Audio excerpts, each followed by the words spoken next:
শারদীয়ার অন্যতম আকর্ষণ সংবাদ শিরোনাম প্রকাশিত শারদ সংখ্যা 2024।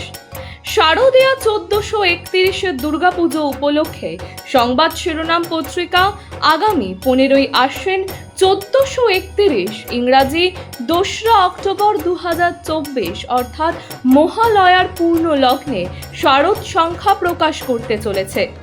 আপনাদের জানাই, এই শারদ সংখ্যায় আপনাদের রচিত গল্প, প্রবন্ধ, নিবন্ধ, ভ্রমণ কাহিনী, কবিতা প্রভৃতি প্রকাশের জন্য আমাদের পাঠাতে পারেন।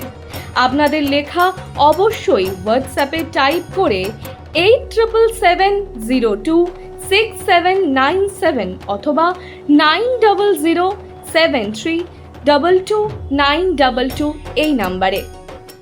সরকারি দপ্তরের বোর্ডে প্রতিবেশী জেলার পিনকোড নিয়ে ছড়াচ্ছে বিভ্রান্তি।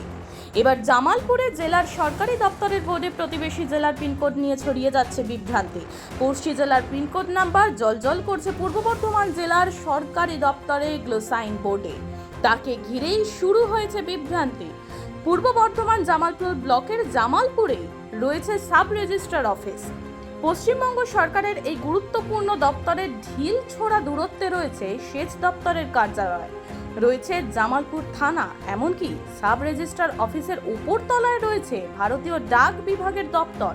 আর সেই গুরুত্বপূর্ণ জায়গায় গুরুত্বপূর্ণ সরকারি দপ্তরের গ্লোসাইন বোর্ডে জলজল করছে বাঁকুড়া জেলার পিনকোড নম্বর 713513, অথচ পূর্ব বর্ধমানের জামালপুরের পিনকোড নম্বর 713408।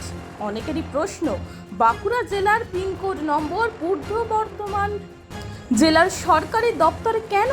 দিনের পর দিন এই বোর্ডই রয়েছে জামালপুরের সাব রেজিস্ট্রারের অফিসের সামনে। দীর্ঘদিন ব্যাংকিং সেক্টরে চাকরি করেছেন, এখানকার পিন নাম্বার কত জামালপুরের? এখানকার পিন নাম্বার হচ্ছে 7,13,408। আচ্ছা, আমাদের জামালপুর যে সাব রেজিস্ট্রার অফিস, সেই সাব রেজিস্ট্রার অফিসের সামনে দেখতে পাওয়া যাচ্ছে যে বড় বড় অক্ষরে লেখা আছে রেজিস্ট্রার অফিসের 713 কি বলবেন গোটা বিষয়টা?